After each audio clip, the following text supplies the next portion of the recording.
Hello বন্ধুরা, তোমরা সবাই কেমন আছো? আশা করি সবাই ভালোই আছো।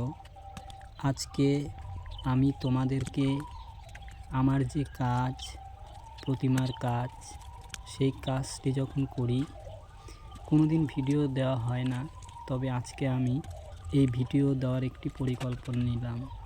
তাই তোমাদের কাছে দেখাচ্ছি আমি কিভাবে প্রতিমা তৈরি করি।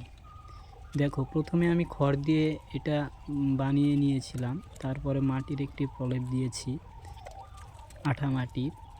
তারপরে আমরা খড়কুটো মাটি দিয়ে এটাকে মূল যে ডিজাইন, সেই ডিজাইনে আমরা বা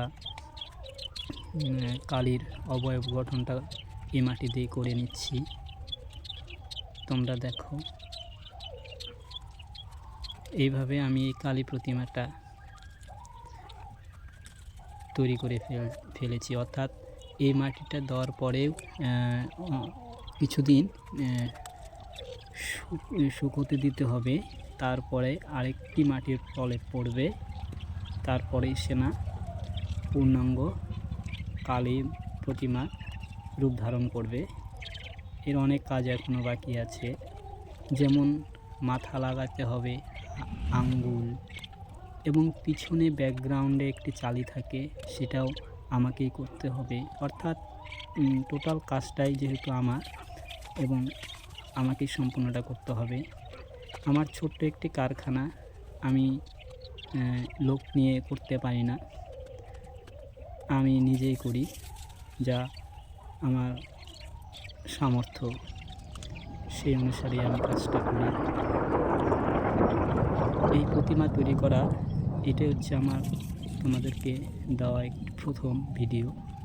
এর আগে আমি কোনো ভিডিও দেইনি, তবে আশা করছি এরপরে ভিডিও আমি অনেক দেওয়ার পরিকল্পনা করেছি।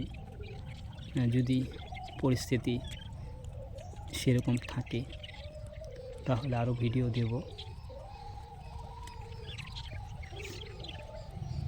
এই কালী প্রতিমাটা আর কিছুদিন পরেই বাজারে বিক্রি হবে। বাজারে বলতে কি, এটা অর্ডার করা, যেহেতু অর্ডার ছাড়া আমি এখানে প্রতিমা তৈরি করি না। এটা আর 10 দিন পরে, সরস্বতী পূজার আগেই চলে যাবে। থ্যাংক ইউ, ভালো থেকো।